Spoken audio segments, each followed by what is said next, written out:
আলহামদুলিল্লাহ, দেখতে দেখতে আমাদের রমজান শেষ পর্যায়ে চলে এসেছে। শীঘ্রই ঈদুল ফিতর আসতে আছে। এই ঈদের আনন্দটাকে আমরা শুধু আমাদের মধ্যে, আমাদের পরিবারের মধ্যে সীমাবদ্ধ না রাখি, আমাদের আশেপাশে যে মানুষগুলো রয়েছে, দুস্থ মানুষ রয়েছে, দুস্থ ছাড়াও দেখতে দেখা যায় যে বাইরের দিক থেকে সে মনে হয় যে সক্ষম, সুন্দর, ফিটফাট আছে, কিন্তু আসলে সে ভেতরে ভেতরে অনেক বেশি দুর্বল হয়ে পড়েছে, অর্থনৈতিকভাবে দুর্বল। আপনি হয়তোবা জানি, আমার আপনার জন্য হয়তো কিছু করার রয়েছে। তো এই সমস্ত মানুষদেরকেও আমরা একটু খোঁজ খবর নিই, আমাদের আনন্দগুলো যেন তাদের মধ্যেও ছড়িয়ে পড়ে। অর্থাৎ আপনি এমন কিছু পরিবারকে দেখবেন যেই লোকগুলো, যেই পরিবারগুলোর যারা কর্তা থাকে, তারা আসলে হয়তোবা কোনো আল্লাহ তাআলা প্রদত্ত কোনো একটা পরীক্ষার মধ্যে আছেন, যার কারণে সে হয়তো কারো কাছে চাইতে পারে না। সে হয়তো কোনো একটা বড় সমস্যা আছে, সেই সমস্যা হয়তো কাউকে বোঝাতে পারছে না, বলতে পারছে না, আল্লাহ তাআলাকে ভয় করে, আল্লাহ তাআলা ছাড়া অন্য কারো কাছে চায়ও না, আবার আল্লাহ তাআলা তাকেও পরীক্ষার মধ্যে রেখেছেন। এরকম যদি আপনি কাউকে পান, প্লিজ আল্লাহ তাআলার জন্য তাকে হেল্প করেন। এটা আমার আপনার আখিরাতের জন্য অনেক অনেক বেশি ভালো হবে। আমার যদি এরকম সামর্থ্য থাকে আমি করব, আপনার যদি এরকম কারো জানা থাকে আপনি করেন।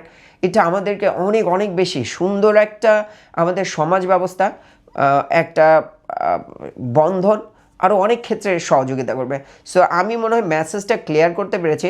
এক হচ্ছে আমাদের ঈদের সময় যে আমরা বাজেটটা রেখেছি আমাদের পরিবারের জন্য, তার থেকেও একটা বাজেটের একটা অংশ আমরা পথ শিশুদের জন্য, অসহায় মানুষদের জন্য, আমাদের পাড়া প্রতিবেশীর মধ্যে এমন কিছু মানুষ রয়েছে যারা অন্যের কাছে তার সমস্যার কথা বলতে পারে না, সামাজিকতার কারণে হোক, লজ্জার কারণে হোক, আল্লাহর ভয়ে হোক, তার তাকওয়ার কারণে হোক, এই লোকগুলোকে আমরা খুঁজে খুঁজে সহযোগিতা করার চেষ্টা করব, তাদের পাশে দাঁড়ানোর চেষ্টা করব। তাহলে ইনশাআল্লাহ আমাদের যে আমরা কেরিয়ারে যে গ্রো করতে যাচ্ছি, প্রকৃত গ্রো তো এটাই।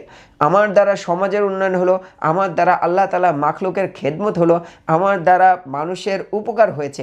এর থেকে বড় কেরিয়ার আমার মনে হয় আর কিছু হতে পারে না। সো এই ভিডিও ক্লিপের মেসেজটা আশা করি প্রত্যেকে ক্লিয়ার হয়েছেন।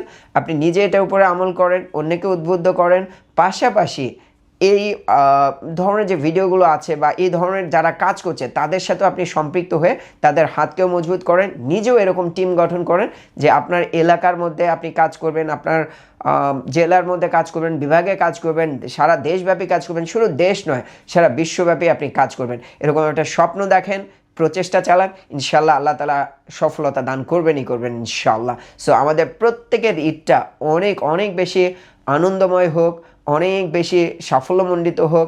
আল্লাহ তাআলা দুনিয়া এবং আখিরাতকে অ্যালাইন করে আমাদের এই ঈদকে উপভোগ করার এবং এটাকে আখিরাতের একটা জরিয়া বানানোরও তৌফিক দান করেন। আসসালামু আলাইকুম ওয়া রাহমাতুল্লাহ।